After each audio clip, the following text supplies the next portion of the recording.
pagi semuanya. Pagi. Nah, pagi di sini bakal lanjutin presentasi kami tentang fiskal dan kebijakan fiskal dan kebijakan moneter. Berhubung cuma ada 4 orang, jadi kita akan mempresentasikan materi kami masing-masing. Kalau itu ada Mas Beni Sawa yang akan menjelaskan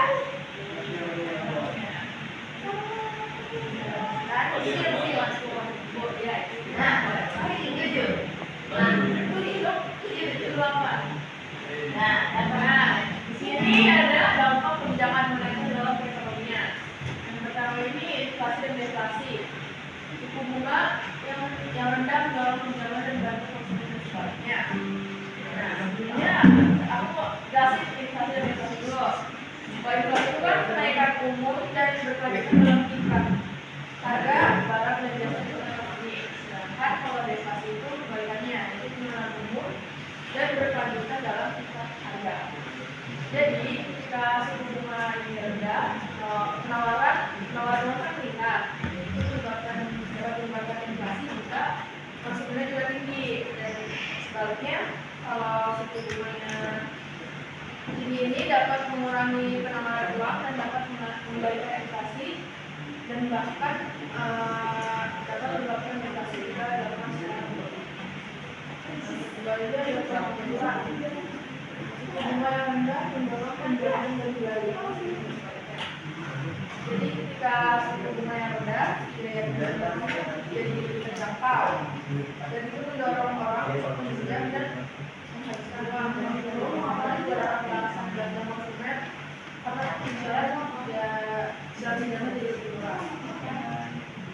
Sebaliknya kalau pinjaman ini membuat pinjaman jadi lebih mahal dan cenderung mengurangi belanja dan investasi karena biaya pinjamannya jadi lebih besar. Juga ada beresiko dari awal. Suku bunga yang lebih tinggi cenderung menarik investasi asing dan dapat menguatkan mata uang negara tersebut. Sementara suku bunga yang lebih rendah dapat memiliki efek sebaliknya. Oke, jadi suku bunga yang lebih tinggi ini dapat menarik investor asing karena dapat memperoleh imbal hasil yang lebih dari investasi dalam sebuah negara tersebut. Dan ini juga dapat meningkatkan permintaan terhadap mata uang dan dapat menguatkan nilainya. Karena kan lebih banyak orang yang ingin dapat keuntungan dari suku bunga yang lebih tinggi. Dan sebaliknya, suku bunga yang lebih rendah dapat membuat investasi dalam mata uang tersebut jadi kurang menarik karena imbal hasilnya kecil. Maksudnya apa? Sebenarnya investor mungkin cenderung mencari peluang investasi di tempat lain yang menawarkan imbal hasil lebih tinggi. Dan hal ini dapat menyebabkan penurunan permintaan terhadap mata uang dan melemahkan nilai. Keempat ini adalah pengaruh harga aset. Suku bunga rendah dapat mendorong investor untuk mencari imbal hasil lebih tinggi dapat meningkatkan harga aset, tetapi juga menciptakan ekologi aset. Jadi investor ini kan seringkali berkali ke aset yang resiko tuh kayak saham atau enggak obligasi korporasi. Nah, coba aset yang bisa ngasih imbal hasil lebih. Jadi ketika banyak investor yang beralih ke aset resiko untuk mencari pengembalian yang lebih tinggi, permintaan terhadap aset tersebut jadi meningkat dan hal ini dapat mengembalikan harga aset kayak saham dan obligasi korporasi. Cuma ketika harga aset ini meningkat melebihi nilai fundamentalnya, jadi apa? Jadi itu dapat terbentuknya gelembung aset. Si gelembung aset itu terjadi ketika harga aset secara signifikan melebihi nilai intrinsik atau fundamentalnya atau nilai dasarnya lah, yang dapat menciptakan situasi di mana harga tidak lagi mencerminkan realitas ekonomi. Ketika gelembung aset ini pecah, yang terjadi itu apa yang terjadi itu penurunan harga yang tajam dan berpotensi menimbulkan resiko kegagalan dalam aset keuangan. Yang terakhir ini ada stabilitas keuangan. Keputusan bank sentral terkait suku bunga dan regulasi perbankan dapat mempengaruhi resiko keuangan, juga sistem perbankan dan keuangan. Jadi keputusan bank sentral terkait suku bunga dan regulasi perbankan memiliki dampak yang besar. Penentuan suku bunga dapat mempengaruhi biaya tunjangan, investasi dan inflasi. Regulasi perbankan yang baik juga diperlukan untuk menjaga stabilitas jalan sistem perbankan dan pasar keuangan secara keseluruhan, menjaga risiko keuangan dan dapat mendukung ekonomi. Keselarasan kebijakan itu penting buat menjaga stabilitas keuangan ekonomi. Nah, slide itu ya pengertian kebijakan fiskal. Dari segi definisinya, pengertian kebijakan fiskal adalah kebijakan yang diambil pemerintah demi menjaga pemasukan dan pengeluaran negara tetap stabil sehingga perekonomian negara. Jadi ya fiskal itu berhubungan dengan pajak, karena kan pajak merupakan sumber penerimaan negara dan juga kebijakan yang berhubungan dengan belanja negara atau seluruh keuangan pemerintah. Jadi secara garis besar itu kebijakan yang fiskal adalah kebijakan dalam mengatur perekonomian melalui pemasukan dan pendapatan negara. Terima kasih ya. Lalu di sini ada tujuan dan fungsi dari kebijakan fiskal. Nah, tujuan dan fungsinya ada tiga. Pertama adalah meningkatkan potensi SDM dan menurunkan angka pengangguran. Nah, kebijakan fiskal itu dapat menangani hal tersebut dengan meningkatkan kualitas SDM masyarakat. Bisa dimulai dari masyarakat menempuh sekolah khususnya sebagai SMK. Mereka diedukasi atau disarankan untuk membuka usaha sendiri dibanding kerja di usaha orang lain. Nah, nanti masa depan ketika masyarakat memilih menjadi wirausaha, yang pastinya nanti di masa depan nanti itu lapangan pekerjaan itu lebih luas dan angka pengangguran semakin turun. Nah, dengan peningkatan kualitas dari masyarakat diharapkan tenaga kerja yang memiliki usia produktif sekitar 20-30 itu memiliki kemampuan dan keahlian untuk berkompetisi di dunia kerja baik nasional maupun internasional. Yang kedua dan juga stabilitas harga. Nah, naik turunnya harga itu bisa terjadi melalui berbagai faktor, mulai dari keterbukaan pasar tinggi hingga cara-cara yang tidak dibenarkan seperti penipuan stok sehingga menyebabkan kelaparan. Seperti contohnya kelangkaan masker pada saat COVID-19 tahun kemarin. Nah, tahun 2019 Nah, salah satu tujuan utama dari kebijakan fiskal itu menumpas atau menghilangkan praktik-praktik kecurangan yang mengganggu keseimbangan perekonomian, sehingga komoditas atau barang yang diperjualbelikan di masyarakat itu bisa terjangkau, khususnya masyarakat di bawah. Nah, ketiga dia masuk perkembangan ekonomi di sini. Selain untuk menjaga keseimbangan perekonomian, kebijakan fiskal juga dapat memacu pertumbuhan ekonomi. Nah, kebijakan fiskal diharapkan menurunkan banyak inovasi atau ide baru di dalam bidang perekonomian sebagai solusi untuk meningkatkan perekonomian dan juga memegang peranan selaku pemangku kebijakan. Nah, yang selanjutnya di sini ada fungsi juga ada tiga. Yang pertama ada fungsi alokasi. Kebijakan di sini kebijakan fiskal itu berfungsi ketika anggaran negara dialokasikan untuk mengurangi pengangguran dan pemborosan sumber daya. Nah, fungsi alokasi juga bisa disebut dengan penyedia barang publik seperti jembatan, sekolah-sekolah, jalan raya dan lain-lain yang diharapkan menghasilkan dampak yang menguntungkan. Yang kedua ada fungsi stabilisasi.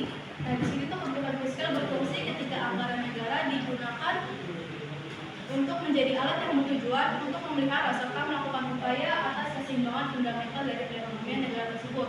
Contohnya itu ketika negara mengalami inflasi, terus pastinya negara itu menentukan nominal pungutan wajib atau biasa disebut pajak itu lebih tinggi. Sebaliknya kalau misalnya inflasi, pasti pajaknya lebih rendah.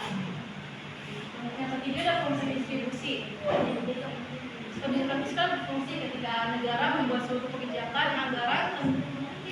anggaran dengan adil dan langsung dipakai. Contohnya itu menyediakan subsidi, bantuan konsumsi, bantuan sosial, dan juga kesehatan masyarakat seperti BPJS. Ya. Next slide.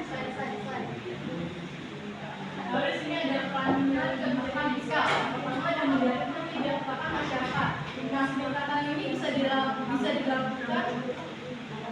lewat pengaturan pengeluaran pajak, pembelanjaan, pengaturan uang sehingga masyarakat lebih sejahtera. Yang kedua ini ada meningkatkan produk domestik bruto. Hal ini dicapai dengan mendorong produksi masyarakat atas barang dan jasanya dengan cara memperbesar pengeluaran ataupun meningkatkan transfer pemerintah. Nah, transfer pemerintah itu ada kata lainnya yang biasa disebut dengan transfer payment. Nah, transfer payment itu bantuan pemerintah, bantuan dari pemerintah untuk masyarakat, khususnya masyarakat kalangan bawah, dan dananya itu diambil dari pendapatan nasional seperti pajak, pendapatan nasional seperti pajak, juga penerimaan negara bukan pajak dan lain-lain. Lalu yang kedua yang meningkatkan pendapatan masyarakat. Nah, peningkatan pendapatan masyarakat bisa dapat dilakukan dengan membuka lowongan baru dari pembangunan proyek negara dan merekrut masyarakat sebagai pekerjaan. Dan juga dengan pemerintah memberikan modal kepada masyarakat yang kurang mampu yang mereka tuh memiliki keinginan untuk membuka usaha baru, usaha sendiri kita. Lalu di sini ada bentuk kebijakan fiskal. Pertama ada kebijakan fiskal fungsional. Nah, bentuk kebijakan fiskal ini tuh disusun dengan berbagai pertimbangan yang matang, terutama memperhatikan fungsi dan kegunaannya.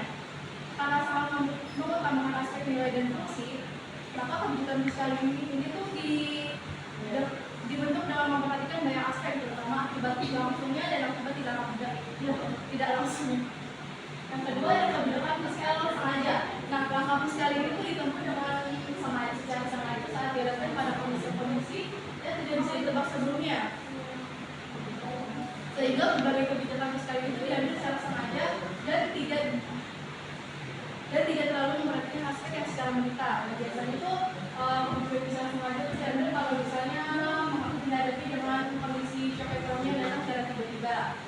Nah, yang ketiga itu kebijakan fiskal tidak disengaja. Langkah fiskal bisa dikategorikan agresif karena pemerintah akan mengambil tindakan fiskal tanpa mempertimbangkan banyak aspek dalam kacamata jangka panjang. Biasanya bentuk kebijakan ini itu dilakukan untuk merespon kondisi bisnis yang tidak begitu bergeliat. Oke, sekarang kita bakal masuk ke instrumen kebijakan fiskal. Yang untuk kita bangun dulu soalnya seru nih. Jadi instrumen kebijakan fiskal itu pokoknya ada 3. Yang pertama pajak. Menurut kalian pajak itu ada apa sih yang kalian tahu? Dari pajak apa? Yang dipungut oleh pemerintah. Ini lihat nih gambarnya, pajak apa? Pajak rumah, pajak tanah, pajak kendaraan, ini apa? Barang mewah, dan semuanya dikenakan pajak. Nah, pajak itu dibuat untuk menstabilkan perekonomian di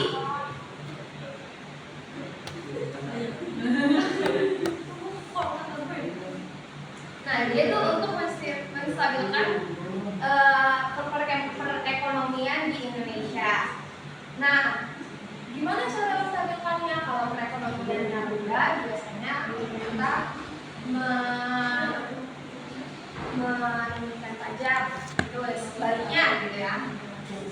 Terus di sini pajak juga bisa didefinisikan sebagai pemindahan sumber daya yang ada di sektor rumah tangga dan perusahaan atau wirausaha. Pajak itu berbeda dengan pengeluaran pemerintah ya atau otonomis. Besarnya pajak yang diterima oleh pemerintah tergantung dengan tingkat pendapatan masyarakatnya. Kalau misalkan masyarakatnya gajinya UMR sama masyarakat yang gajinya lebih dari 20 juta, itu akan dikenakan pajak dengan tarif yang berbeda karena tergantung sama berapa penghasilan dia gitu ya. Jadi tidak merugikan untuk orang yang mempunyai gaji lebih rendah daripada orang lain. Kalau disamain kan jadinya rugi gitu kan, yang kecil. Sekarang kita lanjut, ini ada pengeluaran belanja. Instrumen kebijakan fiskal berikut adalah pengeluaran belanja negara yang juga bisa ditambah atau dikurangkan sesuai dengan kebutuhan. Nah, biasanya kalau misalkan neraca pembayaran negara yang defisit, neraca pembayaran defisit itu adalah neraca yang menandakan bahwa nilai impor jauh lebih besar daripada nilai ekspor ya. Jadi kalau misalkan neraca pembayaran itu defisit, biasanya pemerintah itu melaksanakan pengeluaran belanjaan ini ya. Terus gimana sih apa yang dilakukan nih kalau misalkan sedang ada pengeluaran belanja ini? Jadi kalau misalkan perekonomiannya lagi genting atau dalam kondisi krisis, pemerintah tuh biasanya mengalokasikan suatu dana untuk kepentingan yang lebih penting gitu ya. Biasanya dilakukan sebagai contoh PNS, THR-nya ditiadakan atau dikurang, itu pasti dana THR PNS ini dialokasikan ke sesuatu yang lebih penting gitu. Selanjutnya ada obligasi publik. Jadi obligasi publik itu surat berharga ya, obligasi itu surat berharga pemerintah. Jadi instrumen kebijakan yang ketiga adalah penerbitan obligasi atau surat utang bagi warga negara. Berbeda dengan utang luar negeri, obligasi publik memiliki kongres atau bonus komisi saat pemerintah mengembalikan pinjaman ke masyarakat. Kalau misalkan pemerintah meminjam ke masyarakat, saat pemerintah mengembalikan pinjaman ke masyarakat, pasti ada kupon atau komisi dari pemerintah ke masyarakat tersebut yang sudah dipinjamkan, gitu ya. Nah, obligasi itu ada banyak yang ada di Indonesia yang sudah pernah terjadi. Jadi jenis obligasinya itu obligasi negara kita Indonesia atau KURI, suku retail atau SUKRI, saving bond retail atau SBR, dan suku negara tabungan atau SM. Nah, selanjutnya kita masuk ke jenis-jenis kebijakan fiskal. Dari segi teoritis, kebijakan fiskal itu ada 3, yaitu kebijakan fiskal fungsional, kebijakan fiskal tidak disengaja, dan kebijakan fiskal disengaja. Kalau kebijakan fiskal fungsional itu kebijakan yang diambil untuk meningkatkan kualitas dari masyarakat.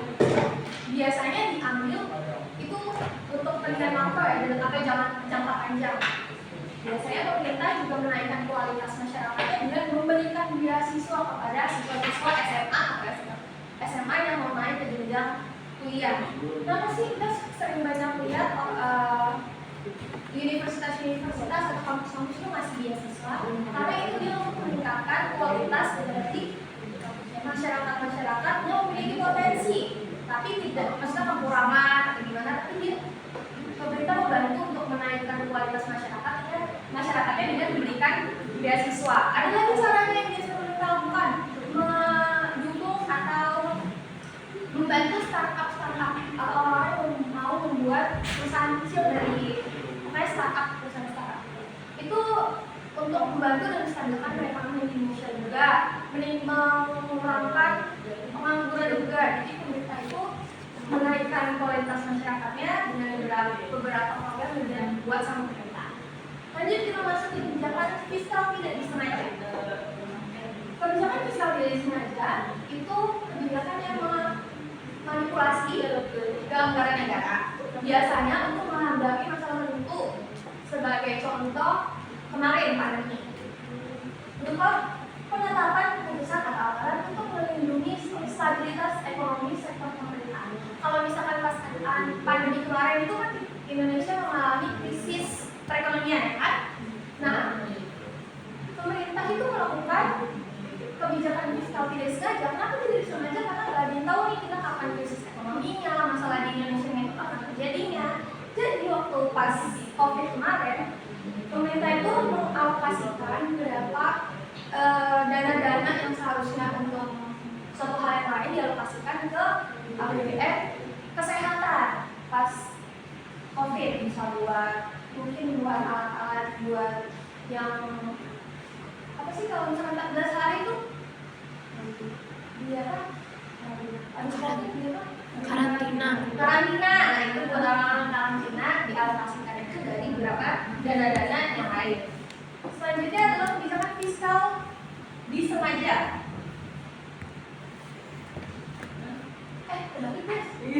Pokoknya kalau disengaja itu dialokasikan, kalau tidak disengaja itu di luar sektor pemerintahan gitu. Jadi tapi dia stabilitas, membuat stabilan gitu di pemerintahan. Jadi kalau misalkan tidak disengaja itu hal yang biasa dilakukan itu menaikkan harga eceran. Biasanya penjual-penjual di pasar, kita ambil contoh kecil aja, penjual beras di pasar itu ingin berlomba-lomba memberikan harga yang lebih tinggi daripada yang lain supaya dia dapat untung kan. Nah, pemerintah melakukannya dengan cara memotong semua dan mensamaratakan harga yang jadi kita sebut harga pasaran. Nah, itu harga pasaran biasanya dicetuskan atau next nih. Selanjutnya dari segi penerapan itu ada dua, ekspansif dan kontraktif. Kemarin sempat disinggung juga nih sama video yang Bu Oto kasih tentang ekspansif dan kontraktif. Nah, kalau misalkan ekspansif itu kebijakan yang diambil pemerintah saat ekonomi melemah dengan menaikkan anggaran belanja serta menurunkan atau meniadakan pajak bagi sektor tertentu. Fungsi kebijakan fiskal ekspansif adalah demi meningkatkan daya beli barang supaya perusahaan tetap bisa melakukan produksi tanpa memecat pekerja. Jadi kebijakan ini tuh diambil pas ekonomi Indonesia lagi lemah. Terus yang dilakukan adalah menaikkan anggaran belanja dalam bekerja dan juga menurunkan beberapa sektor pajak biar orang tuh nggak PHK, PHK dari perusahaan gitu. Jadi kalau ada perusahaan yang mengalami PHK itu sebenarnya dipikirkan juga sama pemerintah itu andil juga dalam perusahaan-perusahaan di Indonesia. Selanjutnya contoh kebijakan ekspansif itu terjadi pada tahun 2020 sampai 2021 di mana BKP menerapkan kebijakan ekspansif karena defisit belanja pemerintah tetap besar untuk menjaga perekonomian sepanjang pandemi COVID-19. Selanjutnya adalah kebijakan kontraktif. Kalau kebijakan kontraktif ini menurunkan belanja pemerintah dan menaikkan pajak fungsinya untuk mencegah inflasi atau mengurangi rasio Gini. Jadi biasanya kebijakan kontraktif itu dilakukan untuk menghindari yang namanya utang negara juga. Next. Selanjutnya ada jenis-jenis kebijakan fiskal dari segi neraca pembayaran. Yang pertama adalah kebijakan fiskal seimbang. Kalau kebijakan fiskal seimbang itu diambil untuk menjaga keseimbangan pemasukan dan pengeluaran negara. Fungsi ini agar negara tidak punya terlalu banyak utang kepada negara lain. Meskipun terdengar positif ya, karena kita nggak perlu, maksudnya kita mengurangi utang dari negara lain. Sebenarnya kebijakan fiskal ini memiliki resiko yang besar karena tidak semua warga negara mampu, tidak semua suatu negara itu mampu menghidupi warga negara yang miskin. Jadi walaupun seimbang katanya dan mengurangi utang negara, tapi sebenarnya hal itu tuh dapat memiliki resiko tinggi karena orang-orang yang masih dalam kemiskinan itu tidak bisa mampu membiayai diri sendiri kan, dari sama pekerjaan. Selanjutnya adalah kebijakan fiskal defisit. Kebijakan fiskal defisit ini kebijakan regulasi fiskal guna mengatasi kekurangan pemasukan dibandingkan pengeluaran. Salah satu contohnya adalah kebijakan fiskal defisit adalah utang luar negeri. Jadi ini mengatasi kurangnya pemasukan dibandingkan keuangan itu biasanya utang luar negeri itu cara kerjanya kayak kebijakan fiskal defisit. Selanjutnya ada kebijakan dinamis. Kebijakan dinamis itu kebijakan atau aturan yang dilakukan pemerintah, tapi ini diambil sewaktu-waktu dibutuhin aja. Jadi kebijakan dinamis itu plus dilakukannya itu dari sekarang, maksudnya ini tuh kayak gini, ini aturannya kayak gini, enggak cuma itu diambil kalau misalkan ada hal-hal penting atau krisis ekonomi. Selanjutnya adalah kebijakan fiscal surplus. Itu adalah kebijakan diambil dari ketika pemasukan lebih banyak daripada pengeluaran, maka kebijakan ini dilakukan untuk apa? Untuk mencegah adanya inflasi. Jadi kalau misalkan pemasukan itu lebih banyak dari pengeluaran, pengeluaran lebih banyak dari pemasukan, biasanya terjadi inflasi. Makanya pemerintah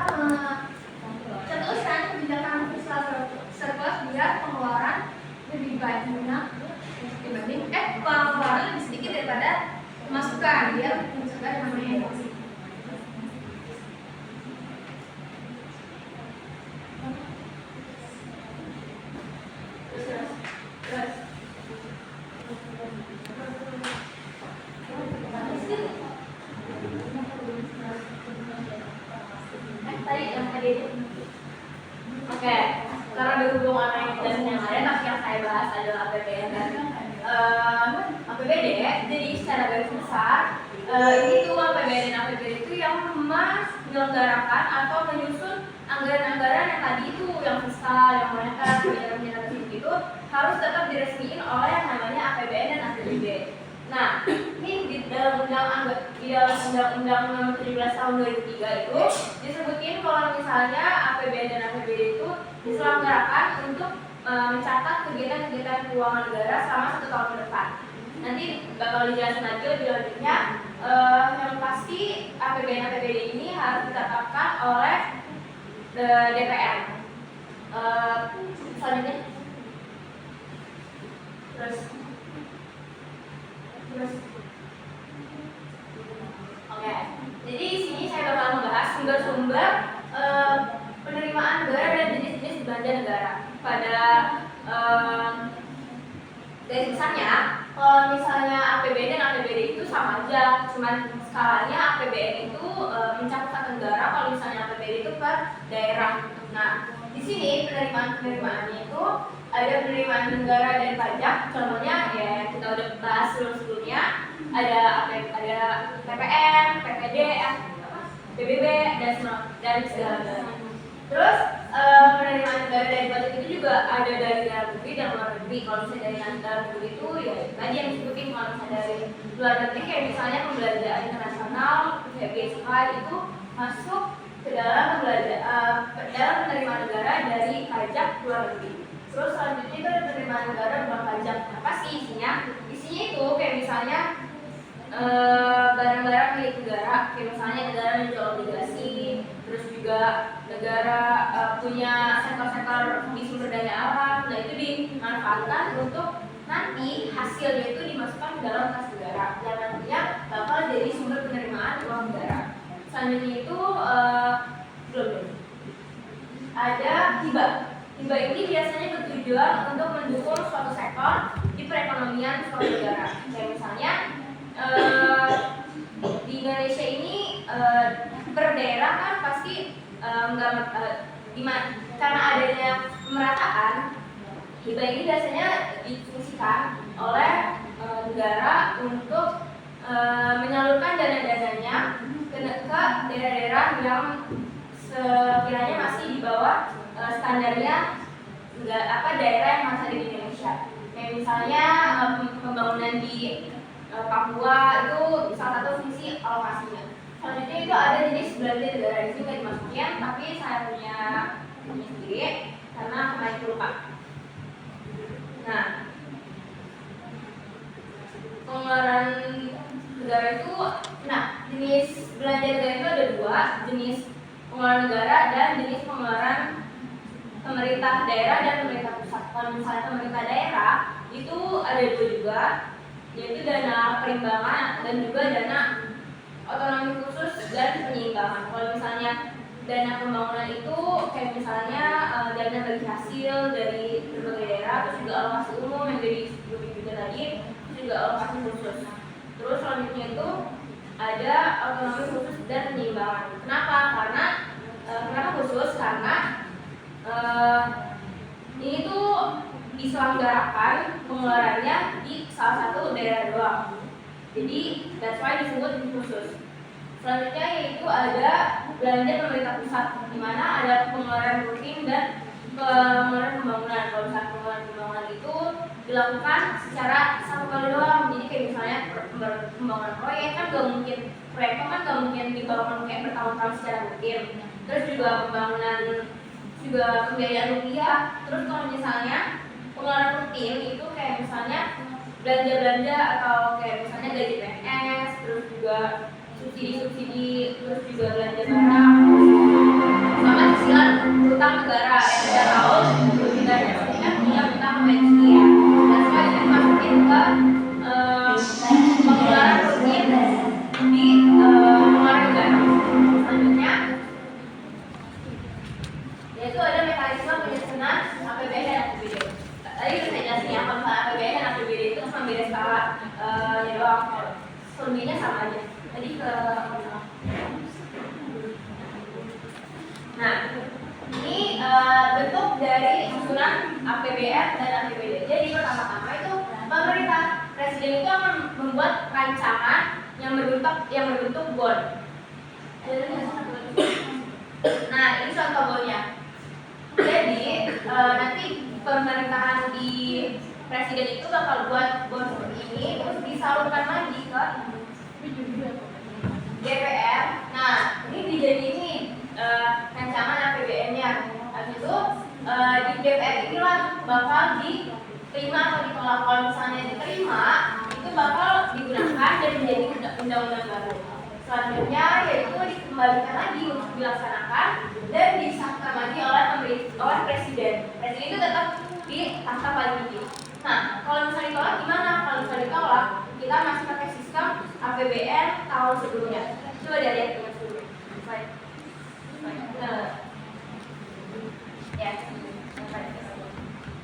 Nah, ini kan contoh nih. Ini kan outlook dari 2019. Nah, terus pemerintah presiden itu membuat RAPBN masih rancangan nih. Terus selanjutnya yaitu misalnya kalau disahkan ini kan sudah disahkan di tahun 2020. Nah, setelah disahkan ini terbentuklah terbentuklah APBN yang bisa dikeluarkan oleh DPR dan jadilah undang-undang baru yang nantinya akan disalurkan melalui fungsi alokasi, terus fungsi subsidi dan segala macamnya. Selanjutnya, slide. Nah, terakhir terus. Nah, ini APBN dan APBD dampak-dampaknya di berbagai sektor. Oke. Kalau misalnya di sektor moneter udah pasti dia dampaknya lumayan berpengaruh si APBN dan APBD ini. Kenapa? Karena anggaran negara itu merupakan salah satu komponen yang paling penting yang ada di negara ini, yang bisa dibilang uang primernya negara lah, yang mempengaruhi jumlah uang yang beredar di masyarakat. Selanjutnya itu ada neraca pembayaran. Jadi kayak misalnya perdagangan internasional. Nah, negara dari hasil penjualan minyak dan minyak bumi dan gas bumi itu kan masuk ke dalam negara. Nah, itu bakal dirancangin lagi nanti hasilnya itu buat kemana ini duitnya hasil tersebut. Selanjutnya itu sektor produksi. Sektor produksi itu lebih ke penerimaan pajak dan pengeluaran pemerintah. Kayak misalnya pemerintah membuat kebijakan anggaran defisit yang pengeluaran lebih besar daripada penerimaan. Ya, seharusnya ya. Terus kalau misalnya mengurangi tingkat pajak, itu akan menambah pengeluaran pemerintahan. Kayak misalnya pemberian subsidi dan semacamnya anggaran-anggaran lain. Terus selanjutnya kita ada pengembangan ekonomi. Udah pasti bakal berpengaruh karena ini kan udah dirancang kan RAPBN dan APBD. Jadi kalau misalnya something happen di paling enggak kurang yang ditetapin sama pemerintahan atau DPR itu nggak jauh banget, jadi nggak jauh plak karena kita udah punya tahapan-tahapan atau rancangan-rancangan yang udah bisa dibilang apa sih kalau misalnya